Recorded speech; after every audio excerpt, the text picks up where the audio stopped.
This is the most common associated immune-mediated disease is Hashimoto, thyroiditis, hypothyroidism, and I would also always go for vitamin D levels. Vitamin D is in part produced by the liver, and if we have a sick liver, less of this provitamin is produced by the liver. So I think it's worthwhile measuring these vitamin D levels and perform once an osteodensitometry to look for bone mineralization. These are, at least in my point of view, the most important parameters to be analyzed aside the typical liver values in PBC patients. Okay, perfect. Thank you. That's helpful. Now, I should say that today we are asking questions, but it's all about general information, certainly not specific medical advice. And anything that we do discuss with Dr. Kremer today is certainly not to take place or be instead of your own consultation, but hopefully to empower you in the conversations that you will have within that next consultation. So with that said, we will go to a question for you. We have lots of people that ask that, I'm seeing a gastro, should I see a hepatologist? What can you tell us in general terms, in terms of gastros and heps and who people should be seeing, please?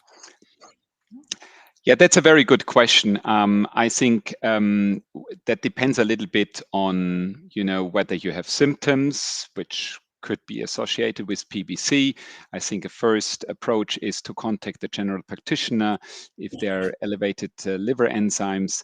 And if then there are signs, of PBC or a PBC is definitely diagnosed, then I think it's important to see at least once initially a hepatologist who has experience with PBC to get a good understanding of the disease stage and potential risk factors, which a GP or general internal physician may not be aware of or has not sufficient experience.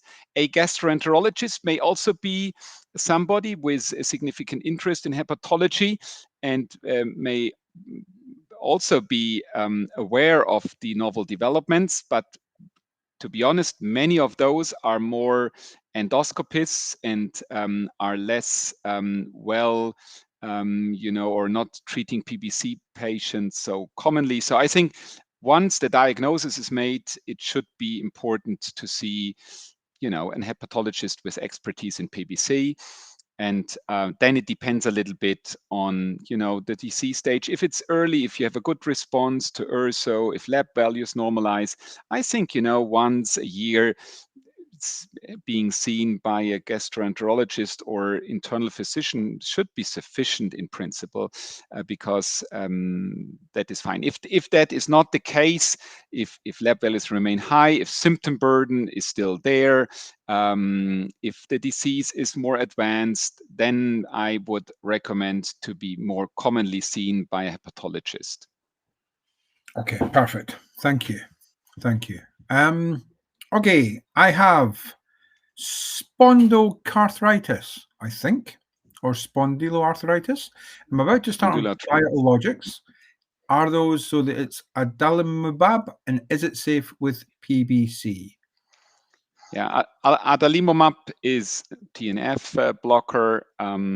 I do not see any reason to use that.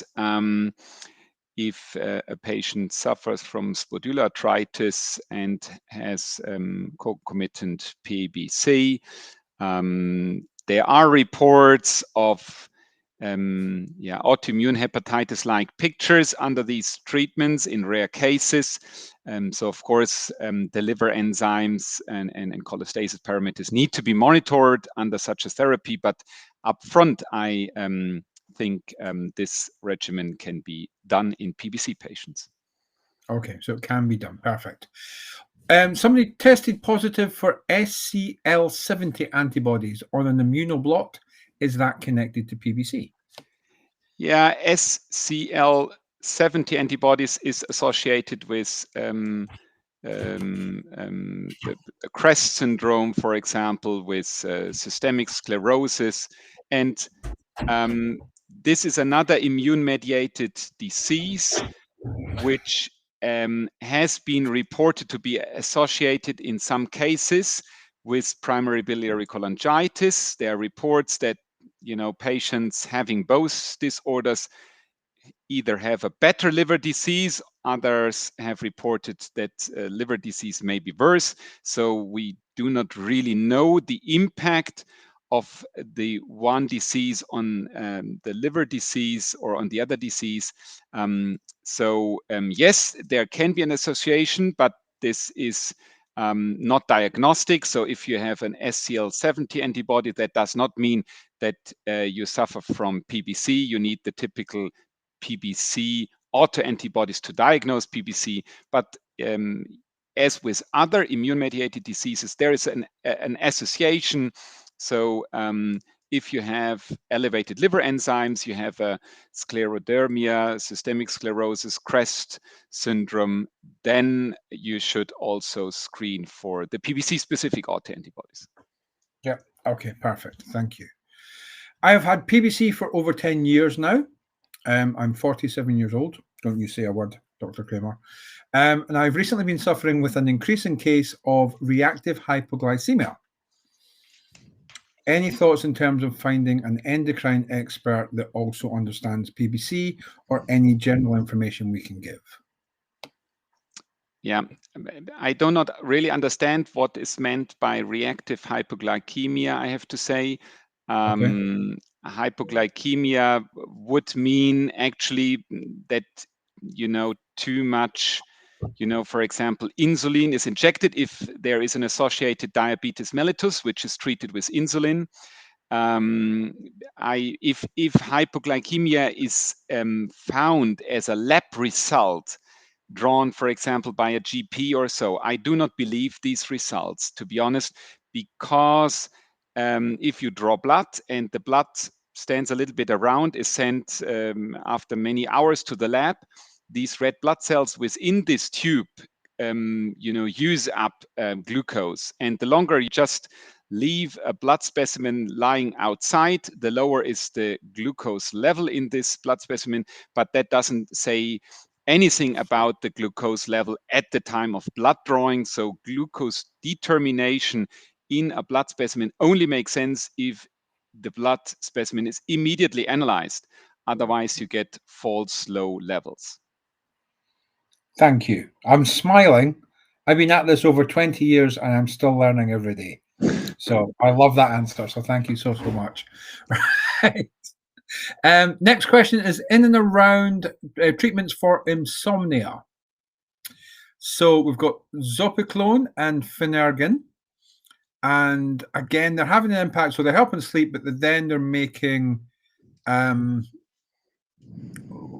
causing lethargy for approximately 16 hours after taking them. So why do they do this to the body is the first question, if we are able to answer that. And is there anything they can do in terms of helping their insomnia, but not giving themselves fatigue?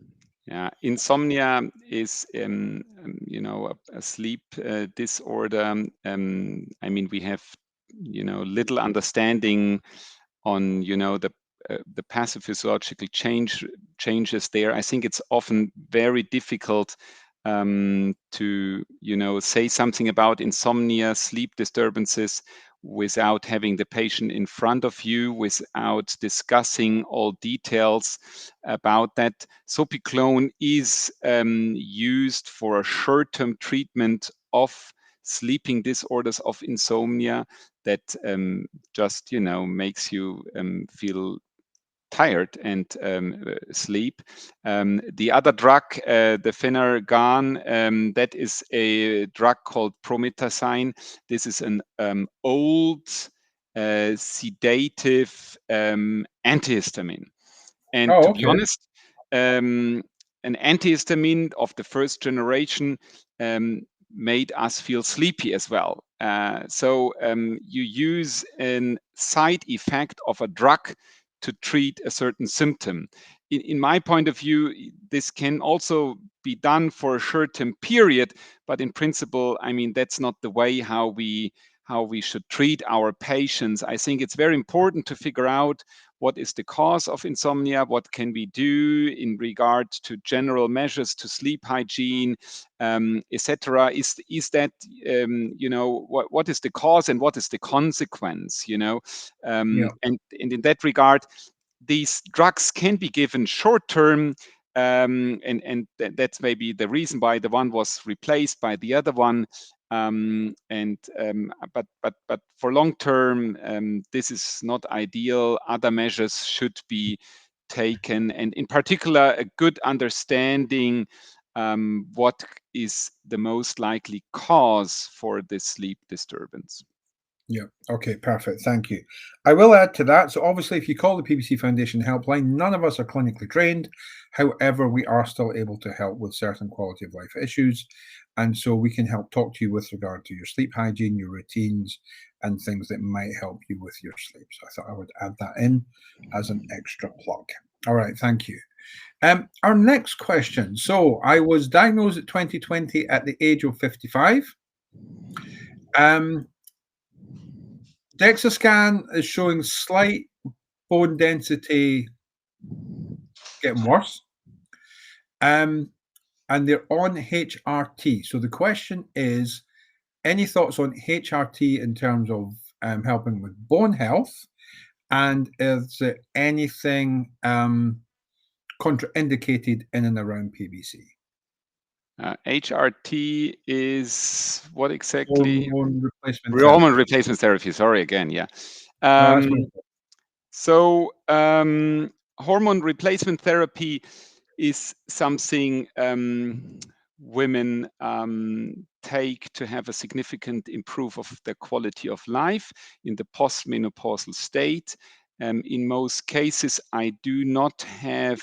I'm not strictly against that. They, in most cases, then can be taken quite safely. We should control for liver enzyme tests. We should control for bone mineralization.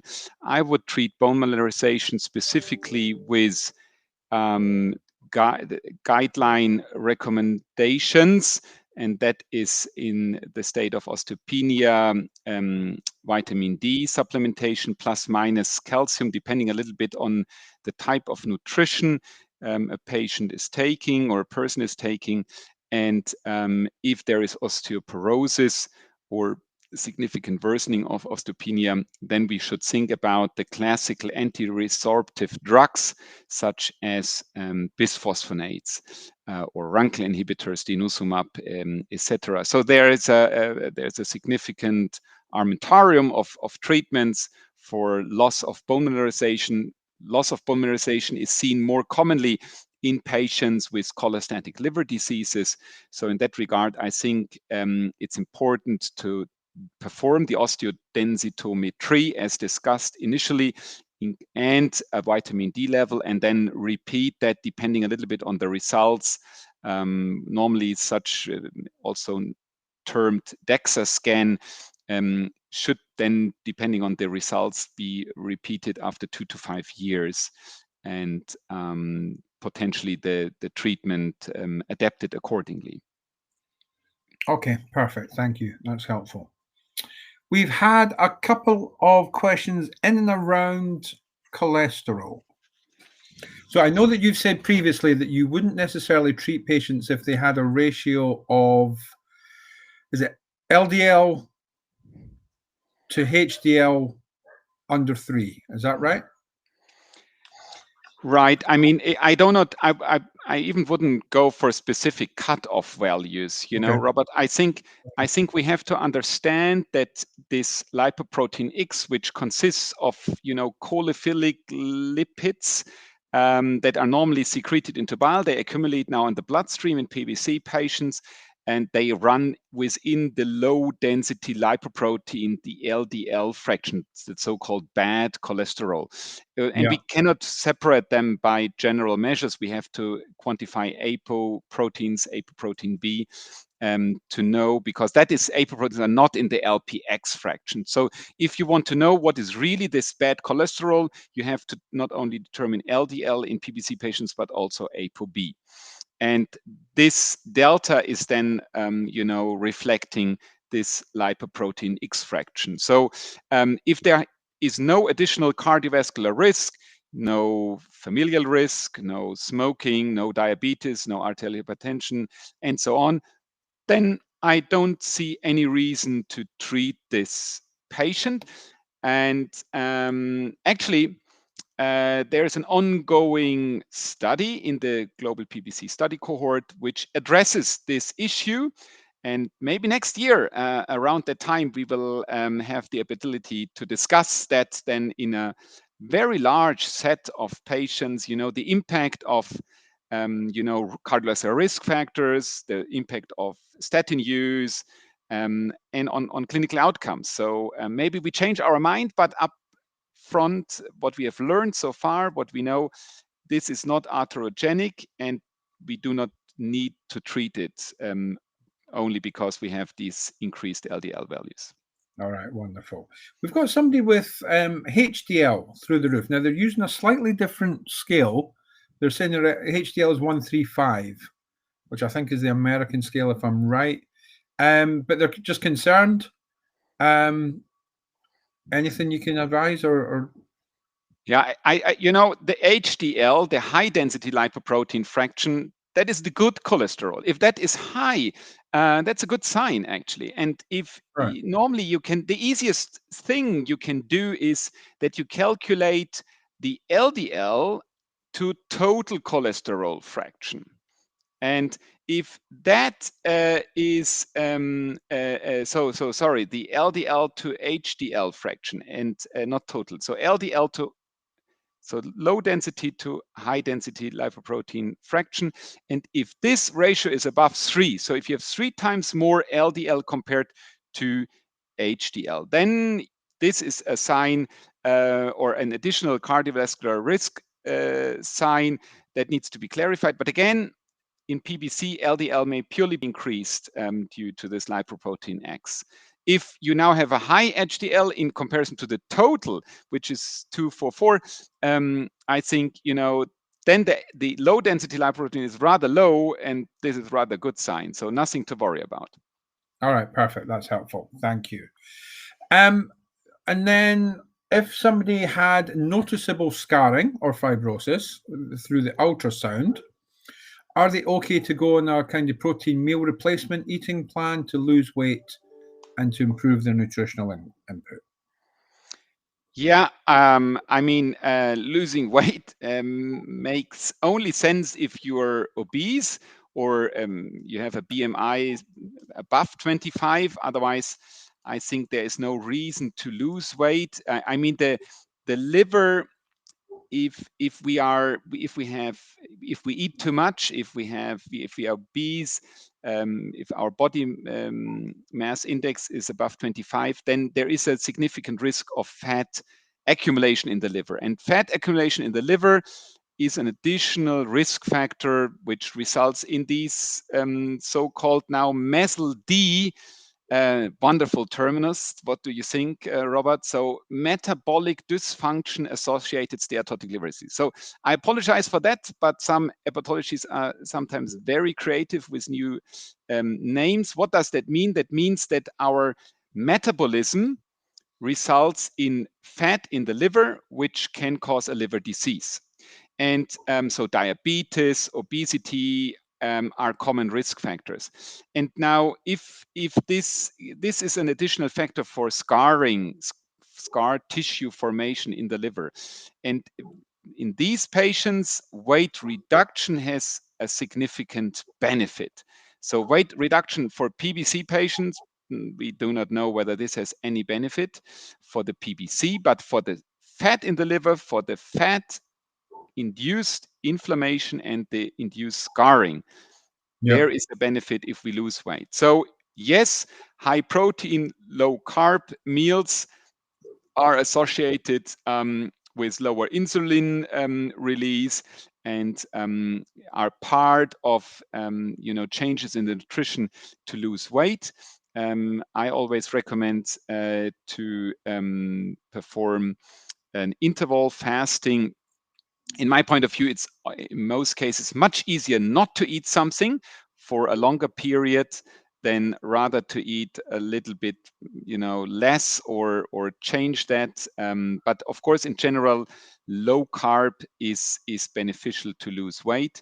But keep in mind, we have much more to eat than people 200, 300, 500 years ago. Where you looked into the forest, everything was green, and you decided which leaf now you can eat or not, or you found a fruit or whatever, some kind of animal. So this is the big change these days, and this just has to be kept in mind. 500 years ago, we once had a large meal, and then many days maybe only small meals or nothing. And this, if we reflect that is our body is made for that. It can stand fasting periods, and that is the best thing we can do to lose weight. Okay, duly noted. Thank you. Question for you, which is fascinating. Have any of the new second-line therapies, in fact, have any of the second-line therapies been researched or trialed or looked at in terms of post-transplant and recurrent PBC? There is hardly any data on second-line therapies post-transplant. What we know is that patients with increased cholestasis parameters post-transplant have a worse outcome. So in my point of view, as there is a significant risk for PBC recurrence, every patient post-transplant should take urso. So urso should just continue as it was taken beforehand. This reduces the risk of PBC recurrence and overall outcomes. For the other signs, second-line therapies, this is not proven. There's just too few data on that. But pathophysiologically,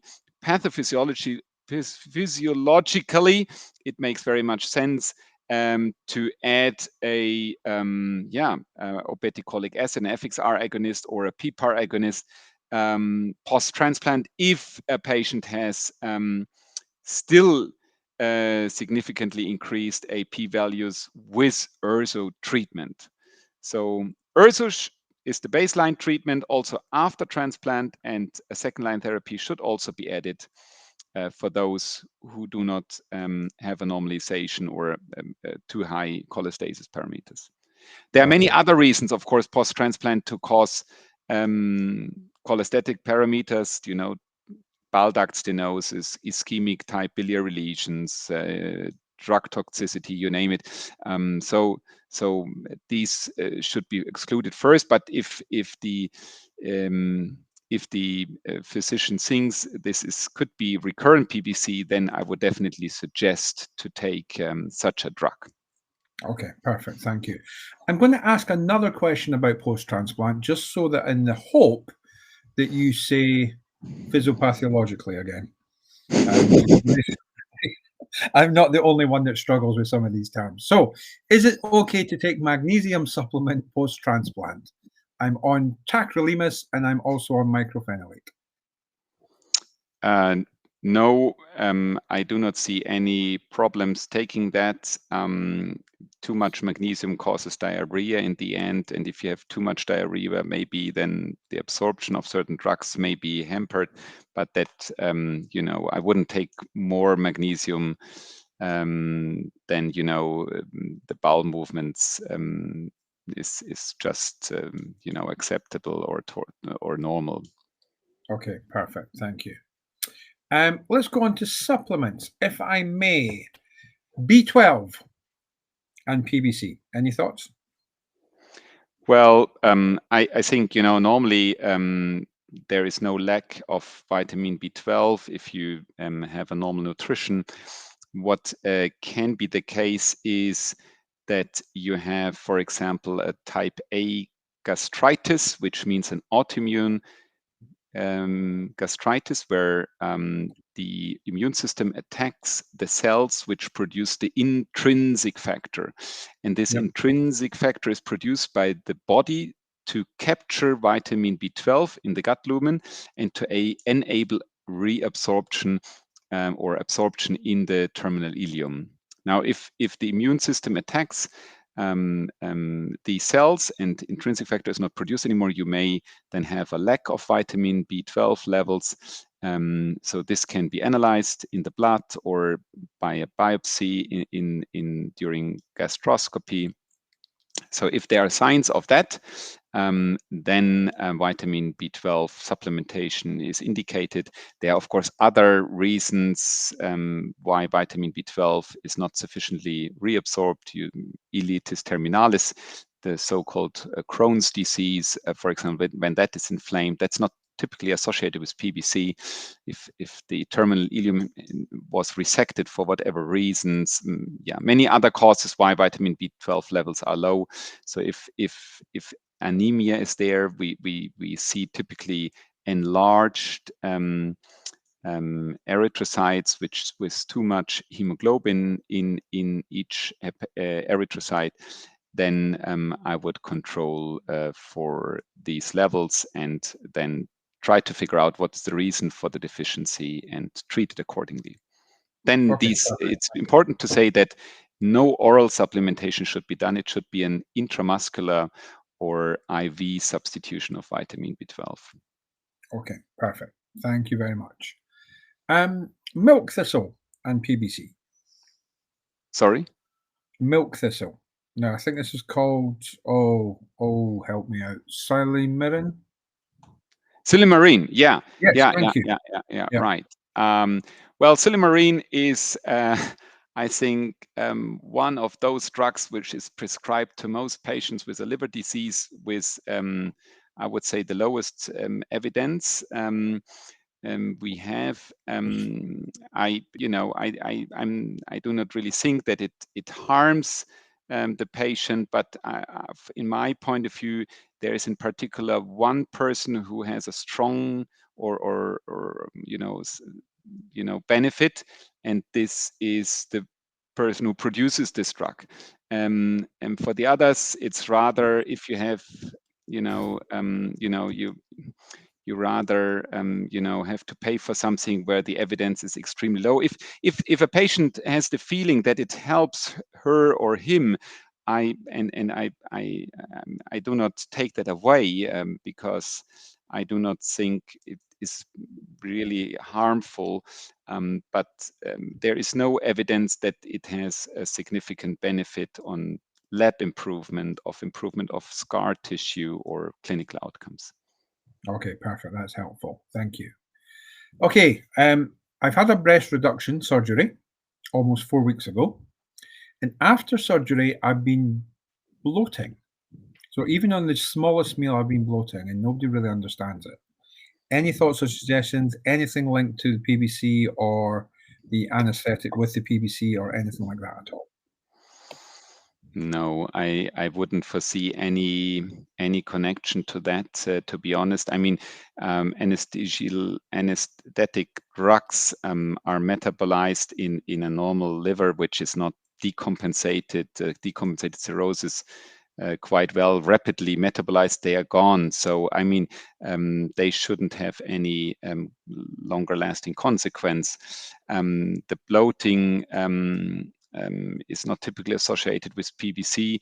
I would rather check for functional GI disorders if there is a prolonged problem, to be honest. So, and that we rather see those effects if you have abdominal surgery, but not extra abdominal surgery. That shouldn't have a real impact. All right, perfect. That's helpful. Thank you. When we were talking about supplements, I should have asked you about herbal teas and liver detox and all of these kind of things as well. Can I just ask you about those in PBC?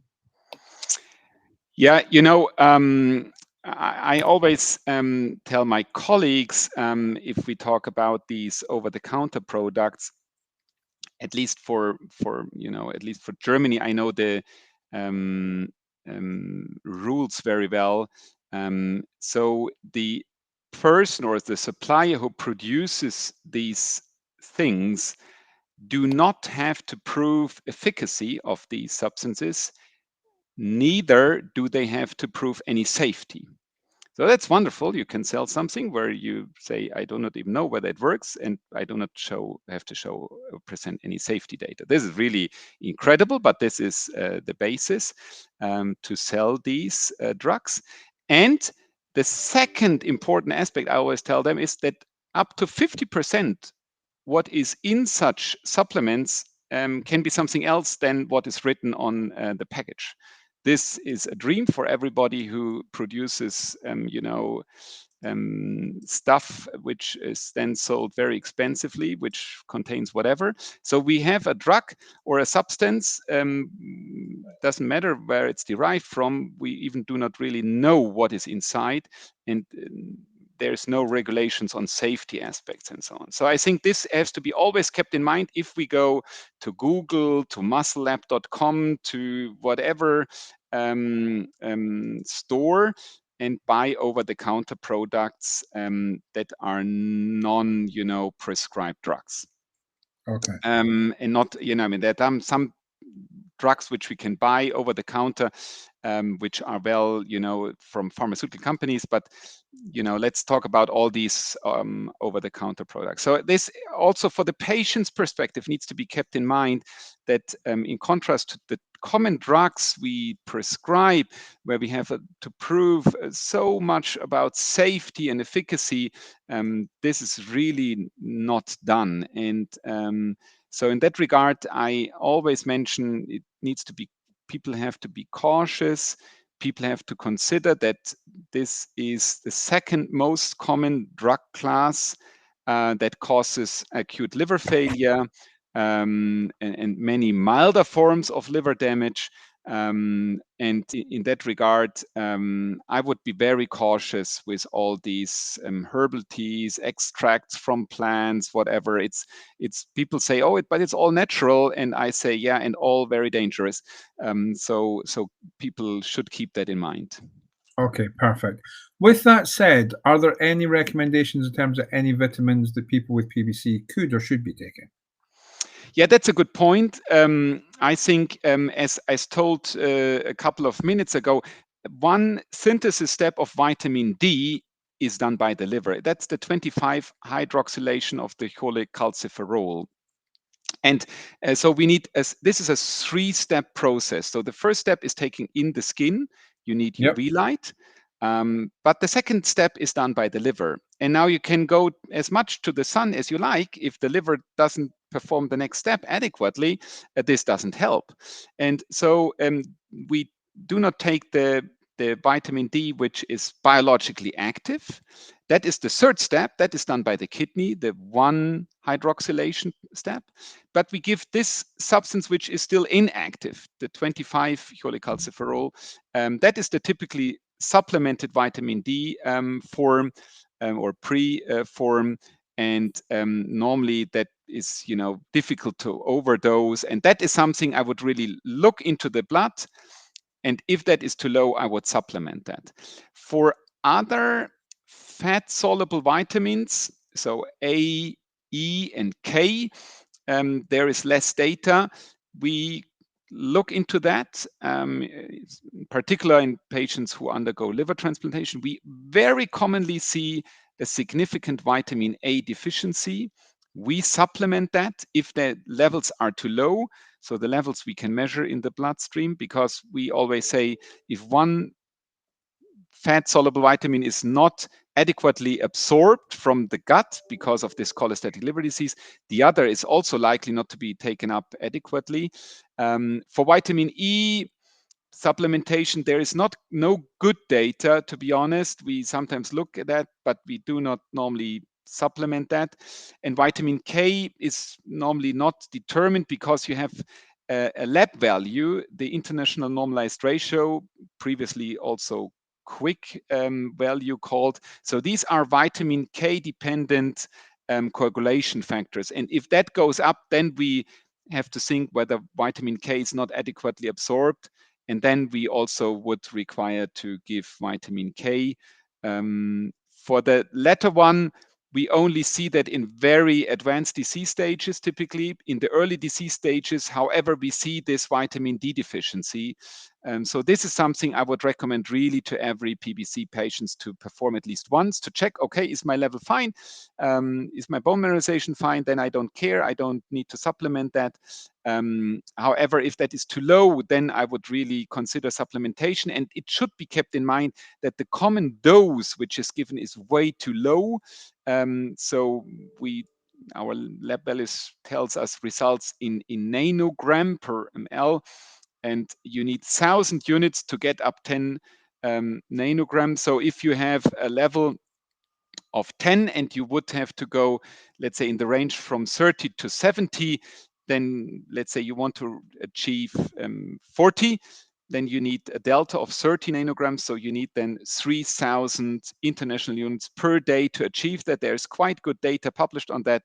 I think it's from the physician part largely ignored, but that is my personal recommendation.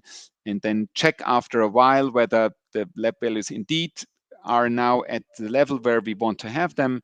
And yeah, that is a little bit my personal approach and advice.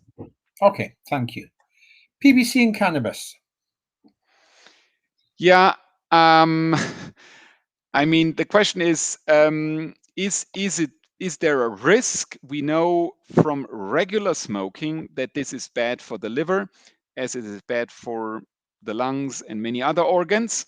Now, cannabis smoking, there is less good data on that. In principle, I do not really want to judge whether this is now bad. I don't think it's good. The question is it really harmful or not? I do not have sufficient data in contrast to alcohol or real smoking.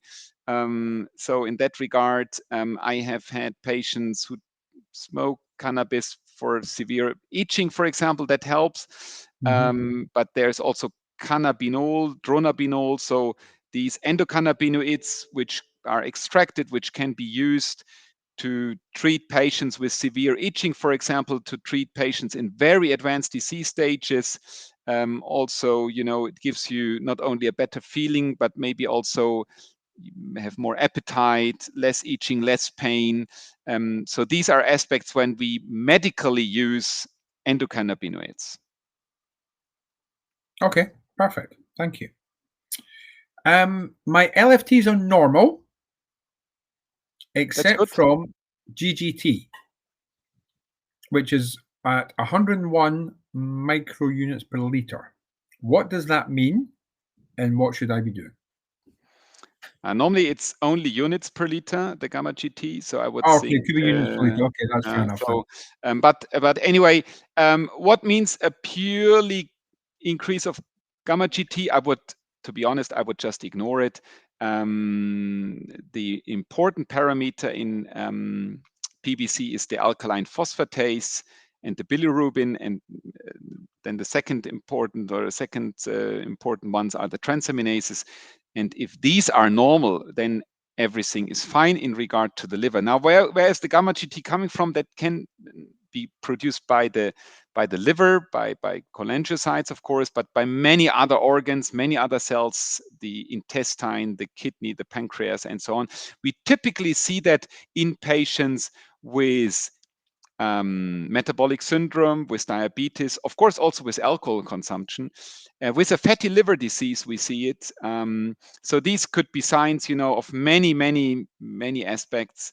It's associated with an increased cardiovascular risk. So if there are associated diseases which are associated with an increased cardiovascular risk, such as diabetes, then I would consider to optimize diabetes therapy, for example, and then check whether gamma GT levels also come down. But for the liver disease per se, and for the PBC specifically, I would not say that this has an impact on the prognosis of this patient. All right, perfect. That's helpful. Thank you. Sinus pressure and headaches. Any link to PBC at all? No.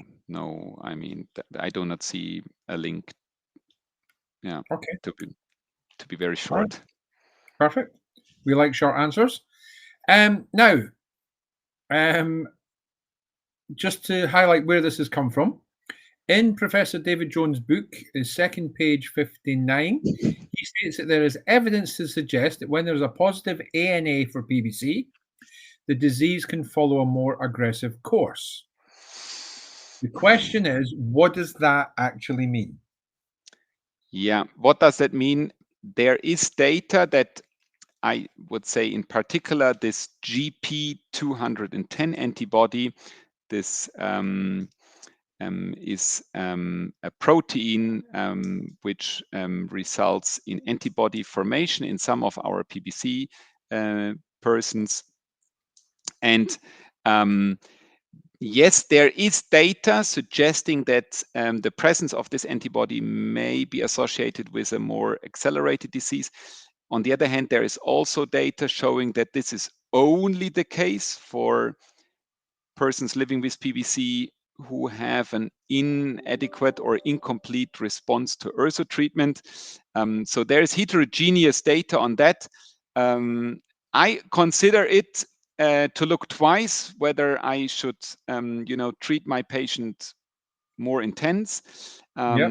So in particular, if now the treatment response on URSO results in an alkaline phosphatase, which is 2 times upper limit of normal, that would mean that there is even a second factor which indicates a risk for disease progression. If AP is normal, in contrast, I would just ignore it, to be honest. Gotcha. All right. So you're still looking at liver biochemistry and response to guide your decisions. Okay. Yeah, for the autoantibodies, I would say yes. The laboratory treatment response is first, and then second, I look at the antibodies. And for me, age is more important, and liver fibrosis is more important than the GP210 antibodies. All right. Perfect. That's helpful. Okay. Thank you. Now, here's a case study for you. I know only one other person with PBC who, like myself, is a non or incomplete URSO responder. We both work in the same school, and we've both been diagnosed with PBC since working at the school. Is that purely coincidence? I would say yes. Okay. But to be honest, we have roughly, let's say, if we talk about middle-aged women, 1 in 1,000 women above the age of 40 will suffer from PBC.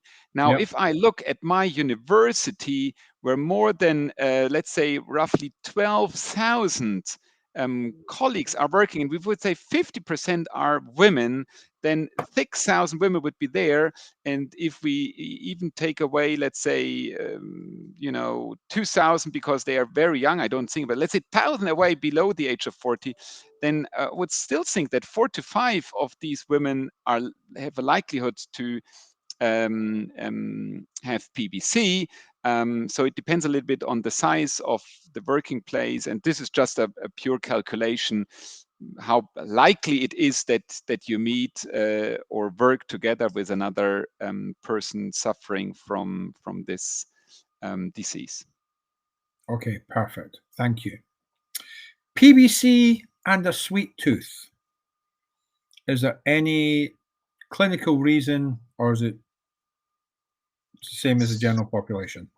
Sweet tooth means what exactly, Robert? Well, I wouldn't say sugar addiction, but just having a predilection to eating sweet.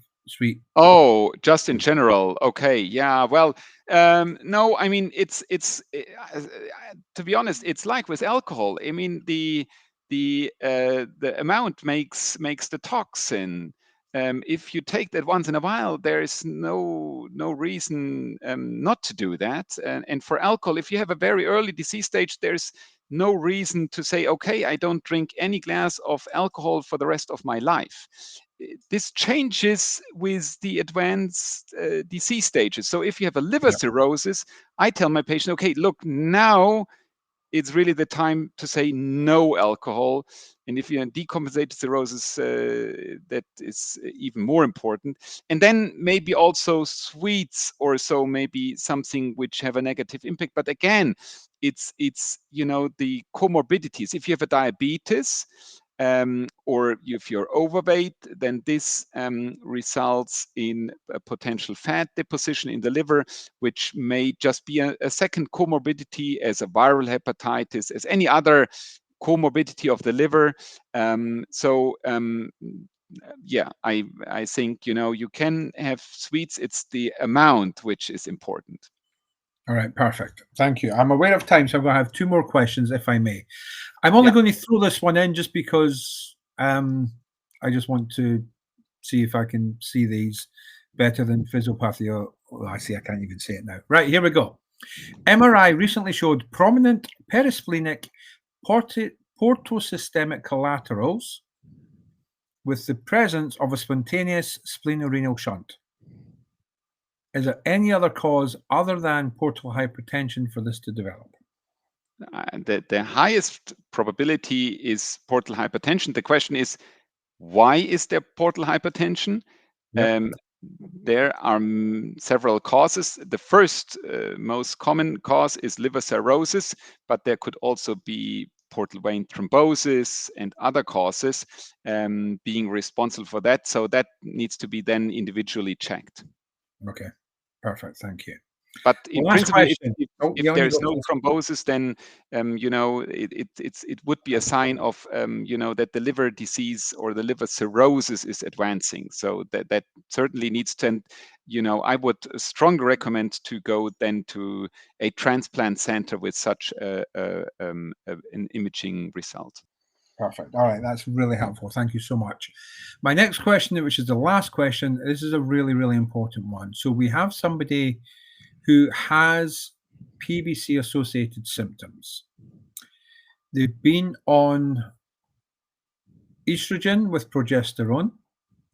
Their GPs run blood tests, but they've seen an article on PBC and want to know what questions should they ask their doctor and what tests should the doctor, the GP, run to help this patient find out if it's PBC or not? Well, the most important test which needs to be done to find out whether this is PBC or not is antimitochondrial antibodies and alkaline phosphatase. These are the two lab parameters which are most important. If then antimitochondrial antibodies are negative, then there is, you can look for the M2 subunit. You can look for this PBC-specific anti-nuclear antibodies, as we have discussed. So the GP210, SP100 antibodies, if they are present, this can be purely in an ELISA, be an anti-nuclear antibody titer, which is there, but in reality, it's PBC-specific anti-nuclear antibodies, which are not directed against the nucleus, but against mitochondrial structures or other structures. So these are the second. This would be the second step. And if they are also negative, then I think if you have elevated liver enzymes and so on, and it's not really clear, then you should consider maybe liver biopsy to figure out what's going on. Okay, perfect. That's really helpful. Thank you so much. Just to let you know, if you are the person that asked this question, then please do get in touch with us. We have information leaflets for yourself. We also have information leaflets for your HCP, if that would be helpful. Dr. Andreas Kremer, I'm aware of time, and we've got through a lot of questions today. So I am so grateful for you today for your answers. And I'll leave you to your next meeting, and I will see you at AASLD. So thank you so much. It was, again, a big pleasure. And I say, have a good evening or a good morning throughout the world where you listen to us. And I'm looking forward to meeting you in person next week. Wonderful. I will see you then, my friend. You take good care. Take care. Bye-bye. Okay. Bye for now.